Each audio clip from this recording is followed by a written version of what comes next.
वंदे मातरम साथियों, आज एक नई शख्सियत के साथ, नई प्रतिभा के साथ, जैसा हम श्रृंखला चला रहे हैं, सफलता की कहानी टॉपर्स की जुबानी, निश्चित ही वो चलाने का हमारा मकसद, जैसा मैं हर वीडियो के प्रारंभ में बात करता हूं कि एक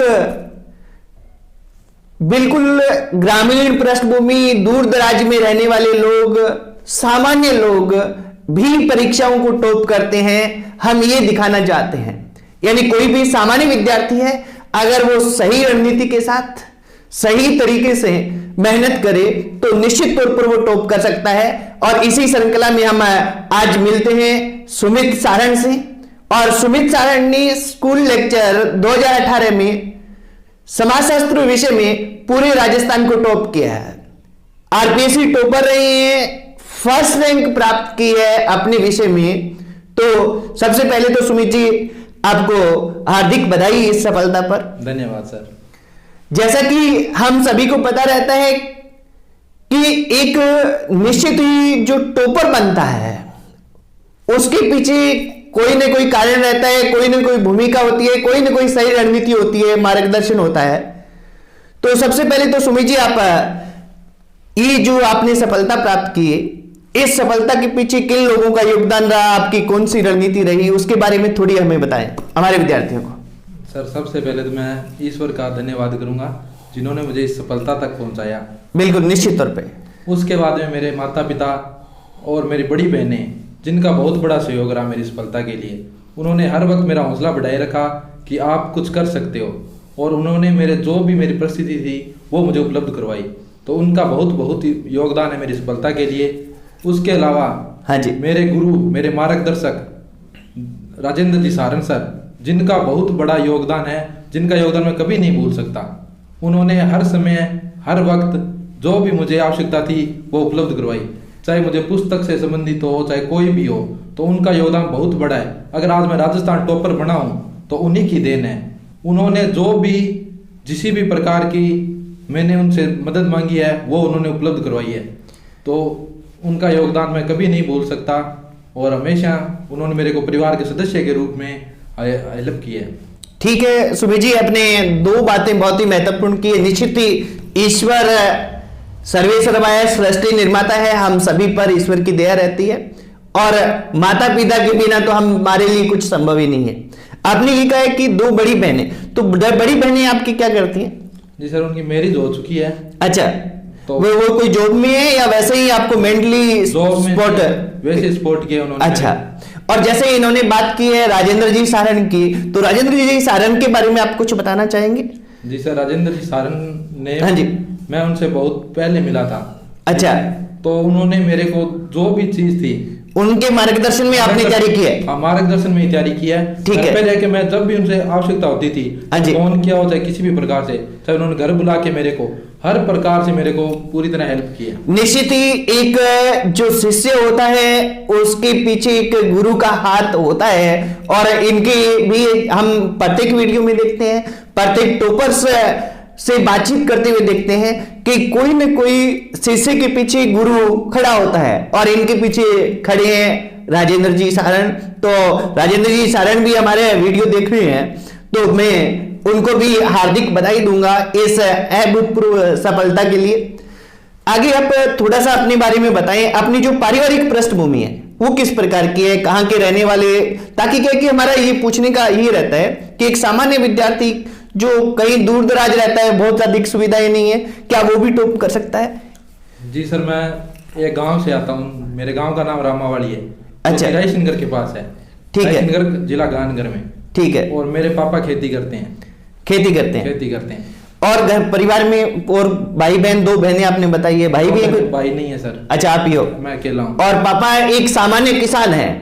और आपने जो तैयारी की, कहीं कोई बड़े शहर में रह के की, या जैसे राजेंद्र जी से आपने का लगातार कांटेक्ट रहा और वो आपको मार्गदर्शित करते रहे? जी सर, मैं तैयारी करने के लिए गंगानगर गया था। अच्छा, तैयारी करने के लिए 3 महीने के लिए गया था। इंडियन अकेडमी मैंने तैयारी की थी। हाँ जी। उसके बाद मैं राजेंद्र सर के टच में आया। हाँ जी। और लगातार उन्होंने, मैं घर पे रहा। हाँ जी, उन्होंने हेल्प की। ठीक है।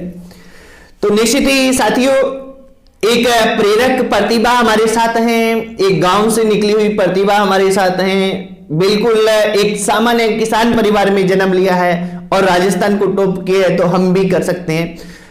अब सुमित जी, हम आपसे पूछना चाहेंगे कि आपकी जो शैक्षणिक पृष्ठभूमि है, यानी 10वीं 12वीं बीए एमए परसेंटेज किस प्रकार के रहे, आप हमारे विद्यार्थियों को बताएं।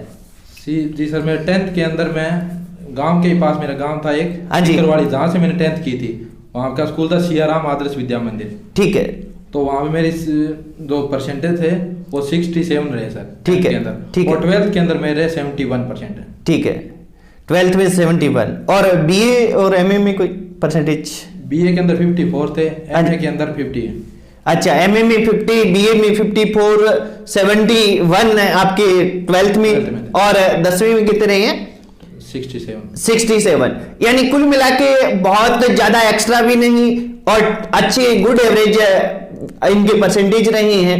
और आप इसके अलावा कोई ऐसी चीज अभ्यर्थियों को बताना चाहें कि वो एक क्या कि आपके जीवन में आपकी पढ़ाई के दौरान जिसने बहुत अधिक सहयोग किया हो आपको, इन चीजों के अलावा जिन पे बातचीत होगी, इनके अलावा कोई ऐसी चीज रही है?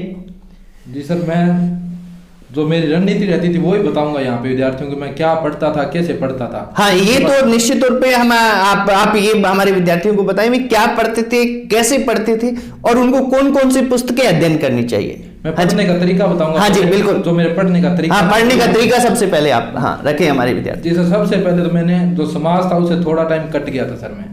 ये निश्चित तौर पे एक टॉपर के साथ हमेशा ही होता है। जो टॉपर रहता है उसे सारी चीजें भूल के स्वयं की तैयारी में लीन होना पड़ता है। हाँ जी, 10 मंथ के लिए मैं समाज से कट के मैं अपने आप को घर के अंदर लॉक कर लिया था सर। ठीक है। उसके बाद में दूसरा काम मैंने किया, मैंने सिलेबस लाया सर। ठीक है। सिलेबस के अकॉर्डिंग मैंने पढ़ना शुरू किया। विद्यार्थियों ये कहूंगा, सिलेबस के अकॉर्डिंग पढ़ो। उसके बाद में सर मैंने एक सोशल मीडिया से उससे दूरी बना ली सर। ठीक है। फोन का मैंने यूज नहीं किया। फोन का सिर्फ यूज मैंने सिर्फ सर्चिंग के लिए किया। गूगल सर्च मेरे लिए बहुत फायदेमंद रहा सर। जैसे साइकोलॉजी है, उस सब्जेक्ट के जो भी कठिन अर्थ थे उनको मैंने सर्च किया। उसके अलावा सोशियोलॉजी के वो जो भी चीज थी वो मैंने सर्च करता था। उसके बाद में मेरा जो रूटीन रहता था सर, वो बताऊंगा मैं कि मैं कैसे पढ़ता था, क्या करता था। तो मेरे पढ़ने के लिए सबसे पहले सर मैं अपना टाइम टेबल बना लिया सर मैंने। ठीक है। डेली का टाइम टेबल बनाता था, उसके ऊपर लिखता था ये करना है मुझे कल, इससे मेरा टारगेट फिक्स हो जाता था। ठीक है। उसके अलावा सर मैंने डेली के जो मैं लिख के याद करने का मेरा तरीका है सर, वो मैं करता था। मैं हमेशा लिख के याद करता था और उसी के हिसाब से पढ़ता था। ठीक है। यानी कुल मिला के जो एक टॉपर्स की रणनीति होती है, जैसा देखिए मैं अक्सर बताता हूं कि हमारे भी 5 राजस्थान टॉपर रह चुके हैं, टॉप 10 में 14 विद्यार्थी आ चुके हैं, और हम ये जो सफलता की कहानी टॉपर की जुबानी चला रहे हैं। जो कोई भी प्रतिभा गांव में कहीं भी है, कहीं से भी पढ़ी है और जिन्होंने टॉप किया है, उनको हमारे विद्यार्थियों के सामने रखना, इसमें भी हमारे टॉपर्स आते हैं। सभी की एक बात निकल कर आती है कि सबसे पहले आप क्या करें, सिलेबस निकालें, सिलेबस का अच्छे से अध्ययन करें और उसके बाद टॉपिक टू टॉपिक पढ़ते जाएं, और एक निश्चित आपका टाइम टेबल होना चाहिए, आपके पास एक स्पष्ट रणनीति होनी चाहिए, तभी टॉपर बना जा सकता है। हाँ जी सुमित जी, आगे हम आपसे पूछना चाहेंगे कि जो हमारे अभ्यर्थी हैं सोशियोलॉजी के, वो स्कूल लेक्चर की तैयारी के लिए कौन कौन सी पुस्तकों का अध्ययन करें। थोड़ा सिस्टमेटिक आप जैसे सिलेबस है 11वीं 12वीं का, ग्रेजुएशन का, इस तरह से आप बताएं हमारे अभ्यर्थी को। सर मैं सबसे पहले सिलेबस बताऊंगा इसका। हाँ जी। सिलेबस का 3 भागों में बटा हुआ है। ठीक है। सीनियर सेकेंडरी लेवल, हाँ जी, ग्रेजुएशन लेवल, हाँ जी, पोस्ट ग्रेजुएशन लेवल। इस 3 भागों के अंदर मैं पुस्तकें बताऊंगा जो मैंने पढ़ी है। हाँ, वही बतानी है जो आपने पढ़ी है, क्योंकि आपने पढ़ के टॉप किया है, तो निश्चित अभ्यर्थी जो हैं सोशियोलॉजी के वो भी बहुत कुछ कर सकते हैं। आप 11th और 12th की पुस्तकें पढ़ सकते हो। ठीक है। आरबीएसई बोर्ड की, ठीक है, चाहो तो। हाँ जी। तो वो आपका बेस बनाएगी। हाँ। उसके अलावा सर जो मेरे लिए रामबाण साबित हुए वो पुस्तक बताना चाहता हूँ मैं। एक तो सारण सर के नोट्स, हाँ जी, जो मेरे लिए रामबाण साबित हुए। उसके अलावा हाँ जी, एक पुस्तक आती है सारण सर की, चवन प्रकाशन की, सुगम राजस्थान नाम से। अच्छा, ठीक है। जो 2nd ग्रेड समाजशास्त्र के लिए है, उसका अध्ययन आप कर सकते हो। ठीक है सर। उसके अलावा चयन प्रकाशन अथवा सुगम प्रकाशन है, उसमें 2nd ग्रेड के लिए समाजशास्त्र की बुक है राजेंद्र जी सारण की, वो सुमित कह रहे हैं कि रामबाण है सोशियोलॉजी के लिए। हाँ जी। उसके बाद साहित्य भवन की पुस्तक आती है समाजशास्त्र के लिए, हाँ जी, जो कि ML शर्मा व DD गुप्ता की है सर। अच्छा, साहित्य भवन की। हाँ, ठीक है। शर्मा गुप्ता की पुस्तक है, वो आप पढ़ सकते हो। ठीक है। ठीक है। वो बड़ी पुस्तक है, 1200 पेज की है।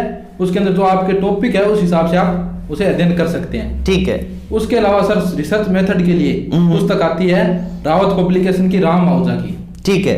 वो आप अध्ययन कर सकते हैं, वो बहुत बढ़िया पुस्तक है जो मैंने पढ़ी थी। ठीक है सर। उसके अलावा थिंकर्स के लिए बताना चाहूंगा मैं सर। हाँ जी। थिंकर्स के लिए दोषी और जैन की पुस्तक आती है। दोषी और जैन की पुस्तक आती है, ठीक है, रावत पब्लिकेशन की है, वो पढ़ सकते हो आप। ठीक है। उसके बाद में उत्तर आधुनिकता और आधुनिकता के लिए एस एल दोषी की पुस्तक आती है सर। SL दोषी। हाँ ठीक है। उसके बाद में आप सिलेबस के अकॉर्डिंग पढ़ना चाहो जी, जो कि फर्स्ट ग्रेड के लिए गाइड आती है। हाँ जी। जो GL शर्मा और राजेंद्र सारंग सर की है, वो भी आप पढ़ सकते हो। वो गाइड है, वो बहुत अच्छी गाइड है, वो आप पढ़ सकते हो। GL शर्मा एक IAS अधिकारी है। हाँ। और राजेंद्र जी ये प्रतियोगी परीक्षाओं में भी है, स्कूल व्याख्याता स्वयं भी है, प्रतियोगी परीक्षाओं में लंबे समय से ये पढ़ा रहे हैं। हाँ जी। जी सर। तो ये बुक्स भी मैं बता दूं, एक बीच में रोकूंगा सुमित जी को, कि ये जो बुक्स हैं इनकी एक, अगर आपको जल्दबाजी में नाम याद नहीं रहे तो हम हमारा जो इस वीडियो के डिस्क्रिप्शन में टेलीग्राम चैनल है, इस टेलीग्राम चैनल पर पूरी लिस्ट सुमित जी के द्वारा हाथ से लिखी हुई है, वो डाल देंगे ताकि आप अभ्यर्थियों को निश्चित तौर पर इसका फायदा मिले।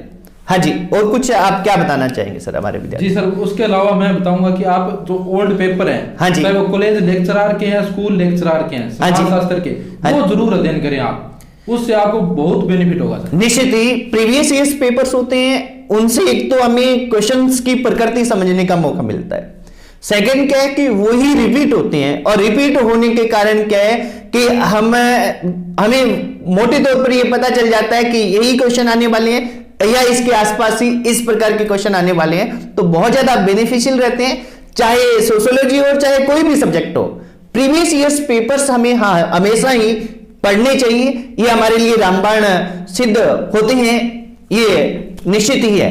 आगे सर कुछ हमारे जो अभ्यर्थी हैं प्रतियोगी परीक्षा के, वो टॉपर्स से कुछ सुनना चाहते हैं कि हमारे लिए कोई संदेश दे, तो आप उनके लिए कोई संदेश देना चाहें तो? बस मैं यही कहना चाहूंगा, जमकर मेहनत करें, मेहनत का कोई विकल्प नहीं है।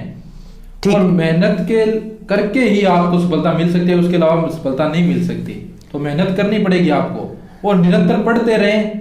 पढ़ने का तरीका आपके हिसाब से करें, कोई दूसरों के बनाए अनुसार ना चले, अपने हिसाब से करें और मोटिवेट रहें। हमेशा अपने आप को मोटिवेट रखना है, और मोटिवेट भी ऐसा कि अपने को ये नहीं है कि हाँ मैं जॉब लग गया तो उसके बाद ये करूंगा। सैलरी से संबंधित मोटिवेट सर थोड़े टाइम के लिए होता है, और ये सोचें कि मेरे परिवार के क्या कर सकता हूं, मैं समाज के लिए क्या कर सकता हूं, इससे आप ज्यादा मोटिवेट रहोगे।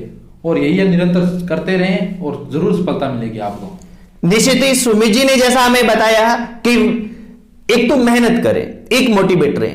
मेहनत का तो जैसा अक्सर कहा जाता है, जैसा मैं कहता हूं बार बार मेरी वीडियोज में, कि मेहनत इतनी खामोशी से करो कि सफलता शोर मचा दे। यानी एक दूर दराज के गांव में बैठा हुआ एक लड़का जिसको कोई नहीं जानता और वो राजस्थान टॉपर बनता है, तो उसके विषय के पूरे राजस्थान के लोग उसे जानने लग जाते हैं। यही मेहनत है कि वो खामोशी से की गई थी और सफलता इनकी शोर मचा रही है। दूसरा काम है स्वयं को मोटिवेट रखना। मोटिवेट कब रखेंगे? जब अपने माता पिता के सपनों को हम पूरा करेंगे और समाज के लिए कुछ कर गुजरने की तमन्ना हमारे में होगी, तो निश्चित तौर पर हम लॉन्ग टर्म के लिए मोटिवेट रहेंगे। ये ही कहना है सुमित जी का। सुमित जी, आपने हमें समय दिया, इस अमूल्य समय अपना, इसके लिए आपका हार्दिक धन्यवाद। धन्यवाद सर, आपने मुझे इस मंच पर बुलाया और इतना सम्मान दिया, उसके लिए आपका बहुत बहुत धन्यवाद सर। धन्यवाद सर। जय हिंद साथियों, वंदे मातरम।